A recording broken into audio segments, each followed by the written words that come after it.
Train में घटित एक डरावनी कहानी। यह कहानी रमेश नाम के एक युवक की है जो अपने गांव से शहर नौकरी के सिलसिले में जा रहा था। उसने रात की ट्रेन पकड़ी थी क्योंकि वह सुबह तक शहर पहुंचना चाहता था। ट्रेन में भीड़ भाड़ नहीं थी और रमेश को एक कोने की खिड़की वाली सीट मिल गई। उसे रात भर सफर करना था, इसलिए उसने सोचा कि थोड़ी देर आराम कर ले। ट्रेन की खिड़की के बाहर घने जंगलों का नजारा था। हल्की हल्की बारिश हो रही थी और ठंडी हवा खिड़की से अंदर आ रही थी।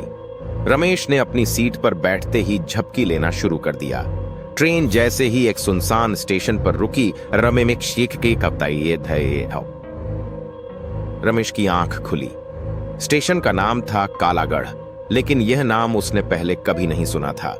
वहां चारों तरफ सन्नाटा था और प्लेटफॉर्म पर सिर्फ एक धुंधला सा लैंप जल रहा था। स्टेशन पर कोई चढ़ने या उतरने वाला नहीं था, लेकिन रमेश को अचानक लगा कि किसी ने उसकी बगल वाली सीट पर आकर बैठने की कोशिश की। उसने आंखें उठाकर देखा तो वहां कोई नहीं था। वह थोड़ा असहज महसूस करने लगा, लेकिन सोचा कि यह उसकी थकावट का नतीजा है। ट्रेन ने अपनी रफ्तार पकड़ी और वह फिर से सोने की कोशिश करने लगा। तभी उसे खिड़की के शीशे पर किसी के दस्तक देने की आवाज सुनाई दी। हैरानी की बात यह थी कि ट्रेन पूरी गति से चल रही थी और बाहर सिर्फ जंगल था।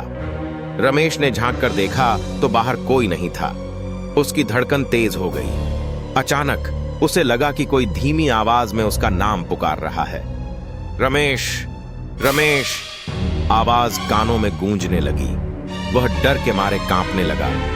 उसने चारों तरफ नजर दौड़ाई, लेकिन डिब्बे में उसके अलावा कोई भी नहीं था। डर के मारे उसने अपनी आंखें बंद कर लीं और सोने का नाटक करने लगा। तभी उसे महसूस हुआ कि कोई उसके पास बैठा है।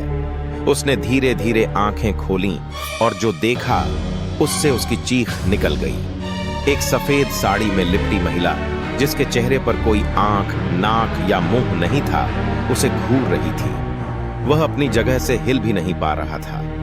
वह महिला धीरे धीरे उसकी ओर झुकी और बोली, यह ट्रेन मेरी है, इसे छोड़कर चले जाओ। रमेश जैसे तैसे हिम्मत जुटाकर चिल्लाया और उठकर भागा। वह अगले डिब्बे में जाकर रुका और वहां कई यात्री बैठे थे। उसने पूरी घटना उन्हें बताई, लेकिन किसी ने उसकी बात पर यकीन नहीं किया। अगले दिन सुबह जब ट्रेन शहर पहुंची तो रमेश ने राहत की सांस ली और तुरंत ट्रेन से उतर गया। उसने यह तय किया कि वह अब कभी रात में सफर नहीं करेगा।